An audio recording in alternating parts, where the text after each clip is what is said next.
सऊद शकील ने शतक लगाया, 65 साल का रिकॉर्ड तोड़कर दिखाया, एक हारते हुए मैच में पाकिस्तान को अकेले जिताया। सऊद शकील एक खिलाड़ी 11 पर भारी, एक ऐसा नया सुपरस्टार पाकिस्तान क्रिकेट का जिसका भविष्य बहुत बड़ा दिखता है, बहुत ब्राइट दिखता है, क्योंकि उसने शुरुआती अपनी 20 पारियों में 11 मैच में ही वो करके दिखा दिया है जो बड़े बड़े सूरमा पाकिस्तान के नहीं कर पाए थे। 65 साल के रिकॉर्ड की बराबरी की है, यानी एक तरीके से 65 साल के बाद ऐसा कुछ हुआ है जो पाकिस्तान क्रिकेट में आज तक नहीं हो पाया था। सोचिए इन 65 साल में कितने बड़े बड़े क्रिकेटर्स आए, बाबर आजम तक आ गए, लेकिन बाबर आजम तक वो कारनामा नहीं कर पाए जो सऊद शकील ने करके दिखाया है। सबसे पहले तो मैं आपको बता दूं कि सऊद शकील ने बांग्लादेश के खिलाफ एक शानदार शतक ठोका है। वो बांग्लादेश जिसने 16 रन पर ही पाकिस्तान के 3 विकेट गिरा दिए थे। बहुत बुरी स्थिति में पाकिस्तान दिख रही थी, ऐसा लग रहा था कि 100 के अंदर ही ऑल आउट हो जाएगी, बहुत खराब दिन है। लेकिन उसके बाद सऊद शकील ने क्या बल्लेबाजी की। पहले सऊद शकील ने सैम अयूब के साथ मिलकर लगभग 100 रनों की एक पार्टनरशिप की, वहां से पाकिस्तान को मैच में वो वापस लाए, थोड़ा सा पाकिस्तान की वापसी हुई। लेकिन उसके बाद जो उन्होंने पारी खेल दी और मोहम्मद रिजवान के साथ जो पार्टनरशिप कर दी, उसने तो लगभग इस मैच में पाकिस्तान को सेव कर दिया, एक तरीके से जिता दिया है। सऊद शकील आउट होने से पहले 141 रन ठोक कर गए हैं, 141, 261 गेंदों का उन्होंने सामना किया, 9 चौके लगाए। पहले सैम अयूब के साथ लगभग 100 रनों की पार्टनरशिप एक की, 98 रनों की, और उसके बाद उन्होंने मोहम्मद रिजवान के साथ मिलकर 230 रनों की पार्टनरशिप कर दी। यानी कि सऊद शकील जब आउट हुए 141 बनाकर, उस समय पाकिस्तान का स्कोर 350 के ऊपर था और फिर पाकिस्तान 450 से भी ऊपर बना गया। यानी कि सोचिए, कहां हम सोच रहे थे कि 100 रन भी नहीं बन पाएंगे पाकिस्तान टीम से, 100-150 पर ऑल आउट हो जाएगी, और कहां 450-500।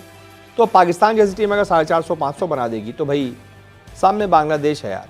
मुझे नहीं लगता कि अब यहां से बांग्लादेश ये मैच जीत सकती है। एक हारे हुए सिचुएशन से सऊद शकील ने अकेले, हालांकि सामने से साथ मिला, लेकिन मैं कहूंगा सऊद शकील एक अकेला 11 पर भारी पड़ा, शतक भी ठोका और एक बड़ा रिकॉर्ड भी बनाया। रिकॉर्ड कौन सा बनाया ये मैं आपको बताता हूं। अब दरअसल अब सऊद शकील जो है पाकिस्तान के लिए टेस्ट क्रिकेट में सबसे तेज 1000 रन बनाने वाले खिलाड़ी बन गए हैं। उन्होंने एक बड़े रिकॉर्ड की बराबरी की है। उन्होंने 65 साल पुराने रिकॉर्ड की बराबरी की है। 11वें टेस्ट की 20वीं पारी में उन्होंने 1000 रन पूरे कर लिए हैं और ऐसा करके लगभग 65 साल का रिकॉर्ड उन्होंने तोड़ा है, क्योंकि इससे पहले 11वें टेस्ट में ही पाकिस्तान के पूर्व खिलाड़ी थे सईद अहमद, उन्होंने 1000 टेस्ट रन पूरे किए थे, जो कि सबसे तेज है। यानी कि अब नंबर 1 पर आ गए हैं सऊद शकील, पाकिस्तान के लिए सबसे कम पारियों में 1000 टेस्ट रन बनाने के मामले में। हालांकि अगर ओवरऑल टेस्ट क्रिकेट की बात की जाए तो सबसे तेज 1000 टेस्ट रन पूरे करने का रिकॉर्ड जो है ऑस्ट्रेलिया के महान बल्लेबाज रहे सर डोनाल्ड ब्रैडमैन के नाम है। उन्होंने सिर्फ 7वें टेस्ट में ही 1000 रन पूरे कर लिए थे।